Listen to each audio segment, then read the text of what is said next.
வாழ்க்கையில் சில நேரங்களில் எதுவும் சரியாக போகவில்லை போல தோன்றும். மனசு நிறைய சுமையுடன் இருக்கும். அப்படி ஒரு நேரத்தில் ஒரு துஆ தான் நமக்கு உண்மையான ஆறுதலாக இருக்கும். அந்த ஆறுதலை தரக்கூடிய அழகான துஆ ஒன்று. والذين يقولون ربنا هب لنا من أزواجنا وذرياتنا قرة أعين واجعلنا للمتقين إماما. இதன் அர்த்தம் என்ன தெரியுமா? எங்கள் இறைவனே, எங்கள் மனைவியரிடமிருந்தும் எங்கள் குழந்தைகளிடமிருந்தும் எங்கள் கண்களுக்கு ஆறுதலை தந்தருள்வாயாக.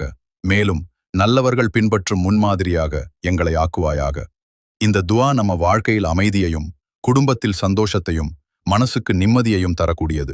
தினமும் இதை மனமாற சொல்லுங்கள். அல்லாஹ் நிச்சயம் உங்களுக்கு நிம்மதியும் ஆறுதலும் தருவான். இந்த துஆ உங்களுக்கு நிம்மதி தந்ததா? ஆமீன்னு கமெண்ட் பண்ணுங்க. உங்க வாழ்க்கையிலும் குடும்பத்திலும் அல்லாஹ் ஆறுதலும் சந்தோஷமும் தரட்டும்.